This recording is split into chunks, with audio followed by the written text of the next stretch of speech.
నమస్కారం అందరికీ.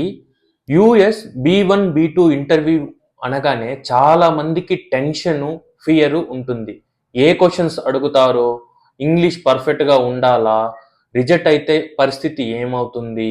ఈ వీడియోలో నేను మీకు యూఎస్ బి1 బి2 ఇంటర్వ్యూ ఎలా ఉంటుంది, విఎస్ వీసా ఆఫీసర్స్ ఏం చూస్తారు, కరెక్ట్ వేలో ఎలా ఆన్సర్స్ చెప్పాలి, కామన్ మిస్టేక్స్ ఏంటి అని సింపుల్ తెలుగులో నేనైతే క్లియర్గా ఎక్స్ప్లెయిన్ అయితే చేస్తాను. వీడియో ఎక్కడ స్కిప్ చేయకుండా ఫుల్గా అయితే చూడండి. నేను మీ sales force Telugu with Ramesh. Let's go for video. Hello అందరికీ. బి1 బి2 ఇంటర్వ్యూ అసలు ఎందుకు? ఫ్రెండ్స్, వీసా ఇంటర్వ్యూ నేను ప్రతి వీడియోలో చెప్తున్నది ఏంటంటే, visa interview not only interview, ఇది ఎగ్జామ్ ఏమీ కాదు. మీరు క్లియర్గా అర్థం చేసుకోవాలి, దానికి తగినట్టు ప్రిపేర్ అవ్వాలి. అందరూ తెగ ప్రిపేర్ అయిపోతున్నారు, ఓకేనా? వీసా ఆఫీసర్స్ చూసేది ఒకేదే చెక్ చేస్తారు, మీరు జెన్యున్గా వెళ్తున్నారా లేదా, యుఎస్కి వెళ్ళి తిరిగి వస్తారా లేదా. Most of the visa officers ప్రతి వీసా ఇంటర్వ్యూలో చూసేది ఈ రెండు విషయాలపైనే మిమ్మల్ని అయితే జడ్జ్ అయితే చేస్తారండి. ఇంకొకటి చాలా మంది అనుకుంటాం మన గ్రామర్ వల్ల పోతుంది, మనం చెప్పేదాని వల్ల కాదు. కాన్ఫిడెంట్గా, ఆనెస్ట్గా ఈ రెండు క్వశ్చన్స్కి మీరు కాన్ఫిడెంట్, నాట్ ఓన్లీ రెండు అడిగిన క్వశ్చన్స్కి మీరు కామన్గా ఒక కాన్వర్జేషన్ వేలో చెప్పారంటే, ఎటువంటి ఫియర్ లేకుండా మీ ఐ కాంటాక్ట్ కరెక్ట్గా పెట్టుకుని చెప్పారంటే మీ వీసా అయితే గ్యారంటీ. నేను గ్యారంటీ అంటే వస్తుందండి, ఓకేనా? ఇదే అండి ట్రిప్పు. ఇది ఒక టిప్ లాగా మీరైతే తెలుసుకోండి. ఇంటర్వ్యూ డే ఎలా ఉండాలి, మనకు చాలా మందికి ఉండేది ఇంటర్వ్యూ డే. చాలా మంది, నేను కూడా ఫస్ట్ ఇంటర్వ్యూలో అయితే చాలా స్ట్రెస్ఫుల్గా, కొంచెం తడబడుతూ, ఇలా కొంచెం స్ట్రెస్, ఇది ఒక నర్వస్గా ఉంటారు, కొంచెం భయం భక్తిగా. అలా అలా ఏం అవ్వకండి. ఎదుట ఉండేవాడు ఒక మనిషే, అతను ఆఫీసర్ లాంటి ఒక మనిషే, కానీ ఇంగ్లీష్ తెల్ల మన పక్కన వాళ్ళు కూడా మనకి ట్రాన్స్లేటర్స్ అని ఉంటారు. సో మీరు పెద్దవాళ్ళు కానీ ఎవరైనా కానీ భయపడవలసిన అవసరం లేదు, ఓకేనా? ఎర్లీగా రీచ్ అవ్వండి. ఎర్లీగా అంటే మీ ఇంటర్వ్యూ స్లాట్ 10 AM అయితే ఒక 9-9:30 లోపల, ఒక half an hour to 1 hour ఉంటే మీకు కొంచెం బెస్టే. కానీ హాఫ్ అన్ అవర్ చాలండి, ఎందుకంటే ఎంత త్వరగా వెళ్ళినా అక్కడ ఆ టైంకి మిమ్మల్ని అయితే లోపలైతే పంపిస్తారు ఇంటర్వ్యూకి, ఓకేనా? కొన్నిసార్లు ఎర్లీగా పంపించవచ్చు, కొన్నిసార్లు లేటుగా కూడా అవ్వచ్చు. మీ 10 o'clock స్లాట్ అంటే మీకన్నా ముందు చాలా మంది ఉంటారు, సో వాళ్ళకంతా. ఇంకొకటి మీ ఫ్రెండ్స్, నేను చెప్పడాల్సింది ఏంటంటే, ఇంటర్వ్యూ తీసుకునేది ఆఫీసర్స్ ఒక మనిషికి 2 to 5 minutes లోపలనే. మీలాగా వెనకాల చాలా మంది అయితే ఉంటారు, ఓకేనా? సో మీరు ఆ 5 minutes 2-3 minutesలోనే అతన్ని మిమ్మల్ని అయితే జడ్జ్ అయితే చేస్తారు. మీరు కాన్ఫిడెన్స్గా ఉండాలి, ఓకేనా? ఎవరు 10 minutes 5 minutes, more than 5 minutes ఎవరు మీకైతే ఏ వీసా ఆఫీసర్ మీకైతే టైం అయితే ఇవ్వరు. సో ఇది ఒక మీరు మైండ్లో పెట్టుకోవాలి, ఓకేనా? వీసా ఆఫీసర్స్ 30 to 60 secondsలోనే మీ తనైతే డిసిషన్ అయితే తీసుకునేస్తారు, ఇతనికి వీసా ఇవ్వాలా లేదా అని తెలుసుకుంటారు, ఓకేనా? మోస్ట్ కామన్, నేను చెప్పినట్టు వీడియో స్టార్టింగ్లోనే చెప్పాను, why do you want to go to US, ఎందుకు యుఎస్కి వెళ్తున్నావు, పర్పస్. చాలా ఇది ఇలా కూడా అడుగుతారు, పర్పస్కి అని అడుగుతారు, చాలా ఇది రెండు విధాలుగా అడుగుతారు. సో మీరు క్లారిటీగా ఫస్ట్ మీరు క్వశ్చన్స్ని ఫస్ట్ అతను. ఇంకొక టిప్ ఫ్రెండ్స్, ఎవరైనా వెళ్తున్నారంటే ఇంటర్వ్యూలో అతను ఫుల్గా కంప్లీట్ చేయని అప్పుడే మీరు మాట్లాడండి. మీరు అతను మాట్లాడుతుంటేనే ఇప్పుడు పర్పస్ అని చెప్పకూడతానే ఓకే పర్పస్ గురించి అని మీరు చెప్పకండి. అతను క్వశ్చన్ అడిగినాక మీరు 1 seconds వెయిట్ చేసి నెక్స్ట్ ఆన్సర్ అయితే క్వశ్చన్స్ని బాగా విని ఆన్సర్ అయితే చేయండి. అతను చెప్తూనే మీరు మధ్యలో వెళ్ళి చెప్పడం, ఇది కూడా మీ వీసా రిజెక్ట్ అవడానికి వన్ ఆఫ్ ద రీజన్గా కూడా ఉంటుంది, ఓకేనా? ఇంకొకటి పర్పస్, నేను ఏదో ఫన్ వేలో చెప్పడం, అలా ఇలా ఫ్రెండ్లీ కన్వర్జేషన్. నేను చెప్తాంట ఫ్రెండ్లీ కన్వర్జేషన్ అని, మీరు జస్ట్ ఫన్ నేను ఫ్రెండ్స్తో ఫన్ చేయడానికి వెళ్తున్నా లేదా అలా అలా అని చెప్తా, అలా అంతా ఎవరు పంపిరండి, ఓకేనా? మీరు ప్లాన్ చేసుకున్నారంటే, sir I'm planning to visit USA, United State of Kingdom, sorry United State of tourism నేను వెళ్తున్నా. I want to visit some places Washington DC, New York, ఇలా I will be return to India after my planned trip. అంటే ఇలా అయితే జెన్యున్గా చెప్పండి. ఇంత tourism purpose అంటే ఇలా చెప్పండి, I have 1 week 3 days conference for my business trip with my clients అని చెప్పండి. ఇలా మీరు ఎలానా చెప్పండి. బిజినెస్ పర్పస్ అయితే క్లారిటీగా ఎందుకు వెళ్తున్నారు అని మాత్రమే చెప్పండి.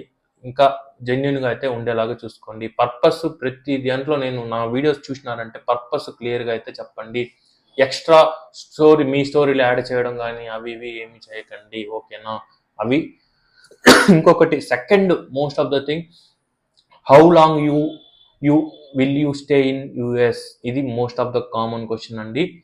ఇది షార్ట్ అండ్ స్వీట్గా చెప్పండి. I'm planning to stay 10 to 15 days, 1 week, or మీ ఎన్ని రోజులు ప్లాన్ చేసుకున్నారో దానికి తగినట్టు మీరైతే చెప్పండి. షార్ట్గా చెప్పండి, కానీ పర్ఫెక్ట్గా చెప్పండి, ఓకేనా? లెంత్గా నేను ఇలా అలా అని అంతా చెప్పకండి.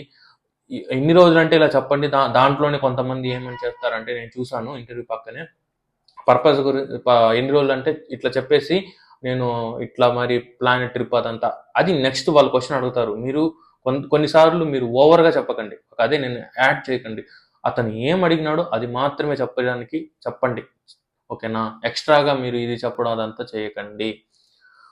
ఇంకొకటి మోస్ట్ ఆఫ్ ద ఇది main, why do you do in India? ఏం చేస్తుంటున్నావు ఇక్కడ ఇండియాలో? Visa officers must want to know. ఎందుకంటే నువ్వు రిటర్న్ బ్యాక్ అవుతావా లేదా ఇండియాకి అని. నువ్వు ఇండియాలో ఉండటానికి, నువ్వు నెక్స్ట్ యూఎస్కి వెళ్ళినా కూడా ఇండియాలో నీకు రెస్పాన్సిబిలిటీ ఉన్నాయి, ఫ్యామిలీ రెస్పాన్సిబిలిటీ ఉన్నాయి, వర్క్ ఉండాలి, లేదా బిజినెస్ ఉండాలి, పేరెంట్స్ ఉన్నారు, వాళ్ళని నేను చూసుకోవాలి. సో ఇలా అతను మనల్ని జడ్జ్ చేసేకి ఇలా కూడా ఈ క్వశ్చన్ అయితే అడుగుతాడండి. మీరు చెప్పాలి. మీరు ఒకవేళ వర్కింగ్ పర్సన్ అయితే I'm working as a software engineer in Hyderabad for the last 4 years, ఇలా చెప్పొచ్చు.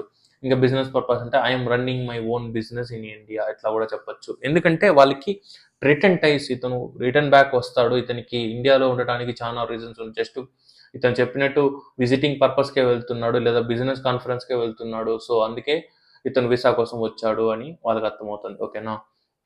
4th క్వశ్చన్, ఇవన్నీ అడిగేసినాక 4th major question, who is sponsoring your trip? ఇది కూడా మేజర్. నన్నైతే అడిగారండి.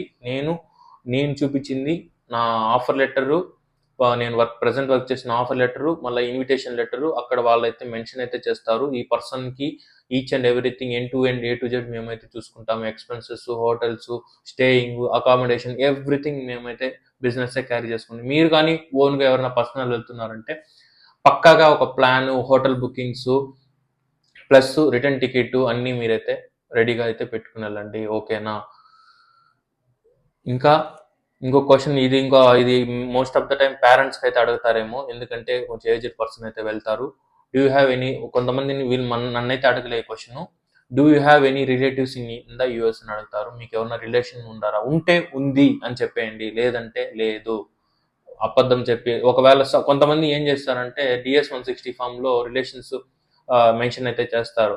అతను క్రాస్ చెక్ చేయడానికి క్వశ్చన్ అడుగుతాడు, ఇతను కరెక్ట్గా చెప్తాడా లేదా ఏమైనా ఫేక్గా చెప్తాడని ఆ క్వశ్చన్ అడుగుతాడు. మీరు DS-160 ఫామ్లో ఏం మెన్షన్ చేస్తారో అదే ఇక్కడైతే చెప్పండి, ఓకేనా? అక్కడ మిస్ మ్యాచ్ అయితే అక్కడ మీకు జెన్యూనిటీ పోతుంది. సో ఇది 5 మేజర్ క్వశ్చన్ అండి. నేను అబ్జర్వ్ చేసింది, నేనున్న క్యూలో చాలా మందికి పేరెంట్స్ కానీ కొంతమంది బిజినెస్ ట్రిప్లు కానీ అడిగేది మోస్ట్ 5 క్వశ్చన్స్ కామన్ అండి. దీన్ని కొంచెం మంచిగా ప్రిపేర్ అయితే మనమైతే ఈజీగా ఇంటర్వ్యూని అయితే క్రాక్ అయితే చేసేవచ్చండి, ఓకేనా? నేను చెప్పేది దాంట్లో ఇది నా ఎక్స్పీరియన్స్ అయితే షేర్ చేస్తున్నానండి. మీరు ఇంతవరకు చూస్తున్నారంటే ఇలాంటి వీసా రిలేటెడ్ క్వరీస్ గురించి మీకు ఏమైనా క్వశ్చన్స్ ఉన్న కమెంట్లో అయితే మెన్షన్ అయితే చేయండి. మీకు ఇలాంటి కంటెంట్ కానీ నచ్చితే నా ఛానల్కి లైక్ అండ్ సబ్స్క్రైబ్ చేయండి. ఎవరు సబ్స్క్రైబ్ చేయరు, లైక్ చేయరు, జస్ట్ చూస్తున్నారు అంతేగాని ప్లీజ్ లైక్ అండ్ సబ్స్క్రైబ్ అయితే చేయండి, నాకు ఒక మోటివేషనల్గా ఉంటుంది. ఫైనల్ టిప్ ఏంటంటే friends, US B1 B2 interview అయితే లక్ అయితే కాదు. It is a clarity plus honesty plus confidence. ఈ 3 కలిపి మీరు కరెక్ట్గా చెప్తే, ఇది జెన్యూనిటీ బేస్డ్గా చెప్తే మీకైతే ఇంటర్వ్యూ మీరు సక్సెస్ఫుల్ అవడానికి ఛాన్సెస్ అయితే ఉంది. సో ఎవరైనా ఫస్ట్ టైం కానీ నేను నాలాగా ఫస్ట్ టైమే వెళ్ళి కొంతమందికి ఉంటుంది ఫస్ట్ టైంలోనే కొంచెం మంచిగా అతను మైండ్ సెట్ కొంతమంది అనుకుంటారు అతను వీసా మైండ్ సెట్ ఆఫీసర్ బాగలేదు అలా అలా అంతా ఏం లేదండి. వాళ్ళు చూసేది ఒక ఆన్సర్స్. మనలాంటి వాళ్ళని ఎంతో మంది చూసుంటారు వాళ్ళు. సో వాళ్ళకి తెలిసిపోతుంది ఇతను జెన్యున్గా చెప్తున్నారు లేదా ఈజీగా చెప్తున్నారు. సో ఇది అండి ఈ మోస్ట్ 5 మేజర్ క్వశ్చన్స్ అండి. ఈ క్వశ్చన్స్ మీరు బాగా ప్రాక్టీస్ మీరు మీ ఓన్ ఆన్సర్స్ ఇవ్వడానికి ట్రై చేయండి. కాపీ పేస్ట్ అయితే చేయకండి. వాళ్ళకి తెలిసిపోతుంది. మీ ఓన్ ఆన్సర్స్ షార్ట్ అండ్ స్వీట్గా ఇస్తే మీ ఇంటర్వ్యూ వీసా కూడా సక్సెస్ఫుల్ అవుతుంది. ఇలాంటి మరెన్నో వీడియోస్ కోసం చూడాలనుకుంటే లైక్ అండ్ సబ్స్క్రైబ్ అయితే చేసి పెట్టుకోండి. నేను మీ sales force Telugu with Ramesh. Jai Hind.